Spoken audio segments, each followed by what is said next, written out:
Hi friends, എല്ലാവർക്കും എൻ്റെ പുതിയൊരു വ്ളോഗിലോട്ട് സ്വാഗതം. അപ്പോൾ എല്ലാവരും സുഖമായിട്ടിരിക്കുന്നു എന്ന് കരുതുന്നു. അൽഹംദുലില്ലാ. അപ്പോൾ ഇന്ന് രാവിലെ ഒരു 7:30 ആയി കാണും. ഒരു താമസിച്ച് എണ്ണീക്കാം കേട്ടോ.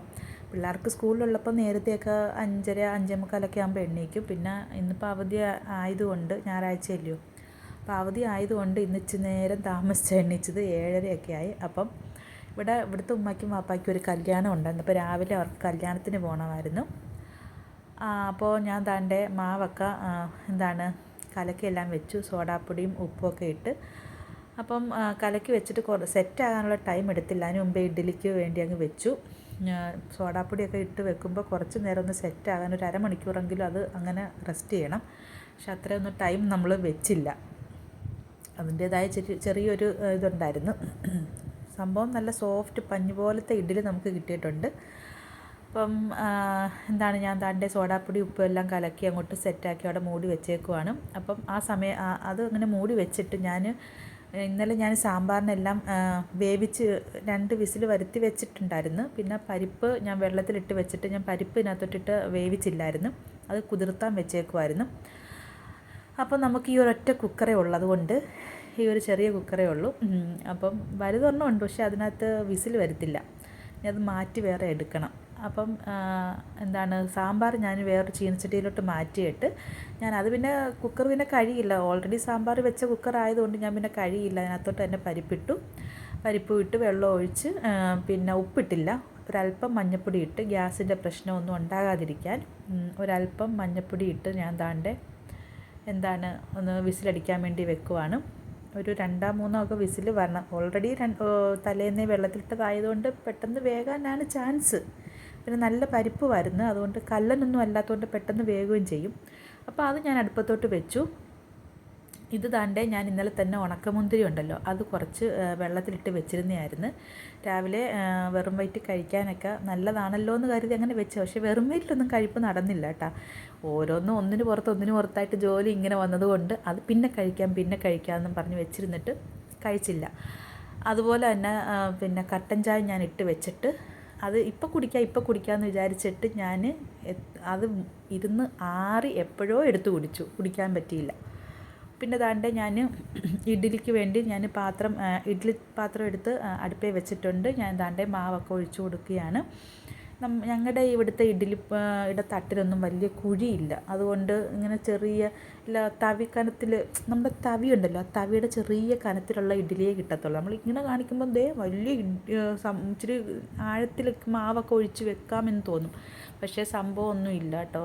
നമ്മൾ വെന്ത് വരുമ്പോൾ ഒന്നും കാണത്തില്ല, കട്ടിയൊന്നും. പക്ഷേ ഞങ്ങളുടെ വടക്കത്തെ വീട്ടിലെ ഇഡ്ഡലിയുടെ ആ കുഴിയൊക്കെ എന്ന് പറയുമ്പോൾ നല്ല ഇഡ്ഡലിത്തട്ടിൻ്റെ കുഴി ഉണ്ടല്ലോ, നല്ല വീതിക്കുള്ള നല്ല ആഴത്തിലുള്ള കുഴിയാണ്. ഇത് അങ്ങനൊന്നും ഇല്ല, ചുമ്മാ പൊള്ളയാണ്, ഇതിനകത്തൊന്നും ഇല്ല. അങ്ങനെ ഞാൻ ഒരു ട്രിപ്പ് ഇഡ്ഡലി പുഴുങ്ങി. പിന്നെ സാമ്പാറിന് ഞാൻ പരിപ്പെല്ലാം വേവിച്ച് വെച്ചിട്ടുണ്ട്. അപ്പം കുക്കറിൽ വിസിൽ വരാൻ വലിയ പ്രയാസമായിരുന്നു കേട്ടോ. വിസിലെല്ലാം ആവിയെല്ലാം വെളിയിൽ കൂടി ഇങ്ങനെ പോകുമായിരുന്നു. പിന്നെ രണ്ടാമത് അഴിച്ച് പിന്നെ ഒന്നും കൂടെ വെള്ളമൊക്കെ ഒഴിച്ച് പിന്നെ നനച്ചൊക്കെ കുക്കറിൻ്റെ മൂടി ഒന്ന് നനച്ചൊക്കെ കൊടുക്കുമ്പം ഒന്ന് ടൈറ്റായിട്ടിരിക്കുമല്ലോ. അങ്ങനെ രണ്ടാമത് അങ്ങനെ ചെയ്തിട്ടൊക്കെയാണ് പിന്നെ അടുപ്പത്ത് വെച്ച് 2-3 വിസിൽ വരുത്തിച്ച് ഞാൻ മാറ്റി വെച്ചത്. എന്നിട്ട് പിന്നെ ഞാൻ ആ കുക്കറിൽ നിന്ന് പരിപ്പെടുത്ത് ഒന്ന് അരച്ചു കേട്ടോ. എനിക്ക് ഈ പരിപ്പ് സാമ്പാറിൽ ഇങ്ങനെ കടിക്കുന്ന ഇഷ്ടമല്ല. പണ്ടേ എനിക്ക് ചെറിയ പ്രായത്തിലെ പരിപ്പ് ഇഷ്ടമല്ലായിരുന്നു. പിന്നെ ഇപ്പം ഞാൻ പരിപ്പ് കൂട്ടും, എന്നാൽ ഇങ്ങനെ പരിപ്പ് ഇങ്ങനെ കടിക്കുന്ന ഇഷ്ടമല്ല, എന്തോ പോലെ. അഥവാ ഇനി ഏതെങ്കിലും ഒരു പരിപ്പ് എങ്ങാനും ചോറിനകത്ത് ഇങ്ങനെ കറിക്കകത്ത് കിടക്കുന്നത് കണ്ടാൽ ഞാൻ ആ പരിപ്പെടുത്തങ്ങ് മാറ്റും, അല്ലെങ്കിൽ അങ്ങ് ഉടച്ച് ചേർക്കും. എനിക്ക് എന്തോ പോലെ.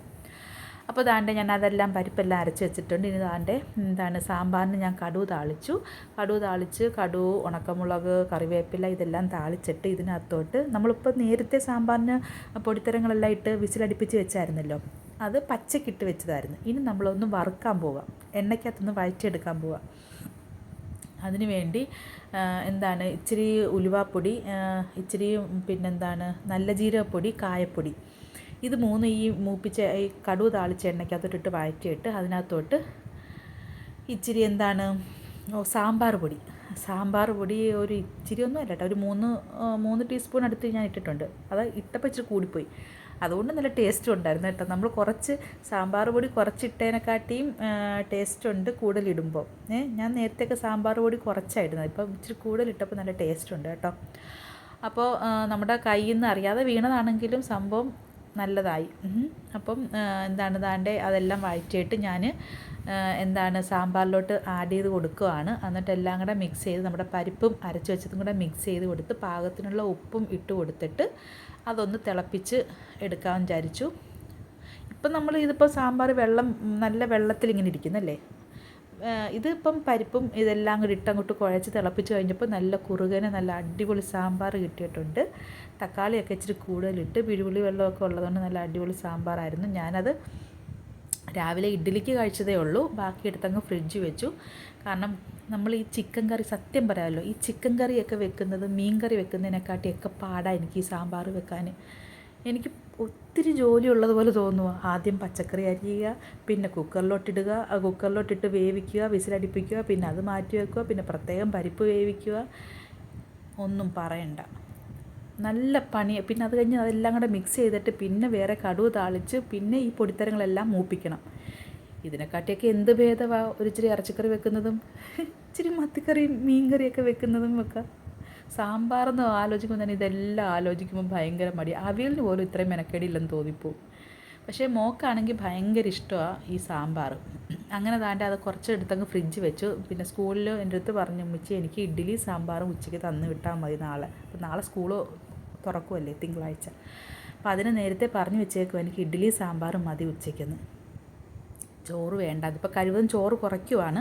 പലഹാരങ്ങളോ അല്ലെങ്കിൽ വേറെ എന്തെങ്കിലും സാധനങ്ങളൊക്കെ കഴിച്ച് ചോറ് കുറയ്ക്കാനുള്ള പുറപ്പാടാണ്. അപ്പം എനിക്ക് ഇഡ്ഡലി മതിയെന്ന് പറഞ്ഞു, ഇഡ്ഡലി സാമ്പാറും മതിയെന്ന് പറഞ്ഞു. അതെല്ലാം കഴിഞ്ഞിട്ട് പിന്നെ ഞാൻ ഇത് കപ്പ താളിക്കാൻ വേണ്ടി കപ്പ. അപ്പം ഉച്ചയായപ്പോഴത്തേക്ക് ഞാൻ എന്തെടുത്ത് ചോറൊക്കെ തിളപ്പിച്ചൊക്കെ വെച്ചിട്ട് പിന്നെ ചിക്കൻ എടുത്ത് വെള്ളത്തിലിട്ടായിരുന്നു. ഇന്ന് ഞായറാഴ്ചയല്ലേ, ഇന്ന് ചിക്കൻ ഇച്ചിരി ഇരിപ്പുണ്ടായിരുന്നു, അതെടുത്തൊരു കറിയാക്കാമെന്ന് കരുതി. അപ്പം അത് പെട്ടെന്ന് തന്നെ തട്ടിക്കൂട്ടി ഒരു കറിയാക്കി. വളരെ സ്പീഡിലാണ് ഓരോന്നും ചെയ്യുന്നത് കേട്ടോ. അപ്പോഴേക്കും നമ്മുടെ ചോറ് ഏകദേശം അല്ല കേട്ടോ വെന്ത്. ഞാനത് മൂടി തുറക്കുന്നതിന് മുമ്പ് ഏകദേശം എന്നൊക്കെ പറഞ്ഞു പോയതാണ്. അല്ല, അടച്ചിട്ടിട്ട് ഞാൻ ഇതേ മുരിക്കാനെടുത്ത് വെച്ചതാണ് സംഭവം. ഓക്കെ. പിന്നെ ചിക്കൻ കറി എന്ന് വെച്ചാൽ ഞാൻ വളരെ പെട്ടെന്ന് ഫാസ്റ്റായിട്ട് ഉണ്ടാക്കിയ സംഭവം കേട്ടോ. അടിപൊളിയായിരുന്നു കേട്ടോ, സത്യം അടിപൊളിയായിരുന്നു. എന്താണെന്ന് വെച്ചാൽ പിന്നെ ഈ നമ്മൾ കൊച്ചുള്ളി അല്ലല്ലോ, സവാള അരിഞ്ഞതും തക്കാളിയും കൂടെ പച്ചമുളകും കൂടെ ഒന്ന് എണ്ണയ്ക്കകത്ത് ഉപ്പ് ഇട്ട് വഴറ്റാൻ വെച്ചിട്ട് അതിനകത്തോട്ട് തന്നെ വഴറ്റുന്നതിന് മുമ്പ് തന്നെ ഇഞ്ചിയും വെളുത്തുള്ളിയും ചാച്ചതും കൂടെ അങ്ങ് ഇട്ട് കൊടുത്തു. എന്നിട്ട് അത് മൂടി വെച്ച് ചെറിയ തീയിൽ വെച്ചിരുന്ന് അതങ്ങോട്ട് നല്ലോണം വഴഞ്ഞ് വന്നപ്പോഴത്തേക്ക് അതിനകത്തോട്ട് പൊടിത്തരങ്ങളെല്ലാം ചേർത്തു.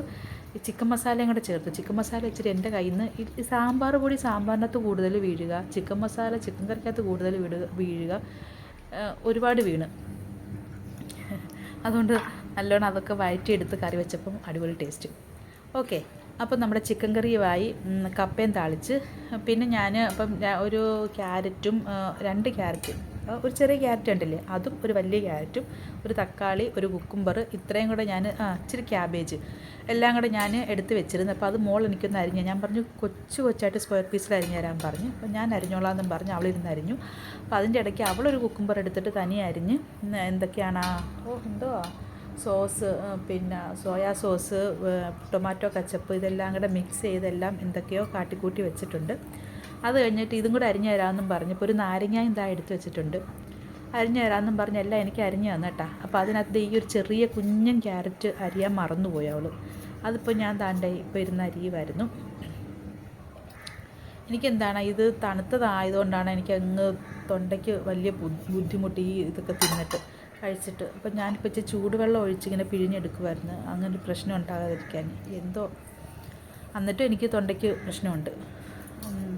ഈ തണുപ്പെന്ന് പറഞ്ഞ സംഭവം അടുത്തോട്ട് കൊണ്ടുവരാനൊക്കത്തില്ല, എനിക്ക് പ്രശ്നമാണ്, അലർജിയുടെ പ്രശ്നമുണ്ട്. അപ്പോൾ ഇത്രയൊക്കെ ഉള്ളൂ ഇന്നത്തെ വീഡിയോ. ഇഷ്ടപ്പെട്ടെങ്കിൽ എല്ലാം ലൈക്ക് ചെയ്യുക, ഷെയർ ചെയ്യുക, സബ്സ്ക്രൈബ് ചെയ്യുക, കമൻറ്റ് ചെയ്യുക. അപ്പോൾ നാളെ തൊട്ട് ഇൻഷാ അല്ലാഹ് വീടിൻ്റെ മേളിലത്തെ വാട്ടർ പ്രൂഫിൻ്റെ പണി തുടങ്ങുവാണ്. അപ്പോൾ ഓക്കെ, പുതിയൊരു വീഡിയോ ആയിട്ട് വീണ്ടും കാണും വരെയും ബൈ.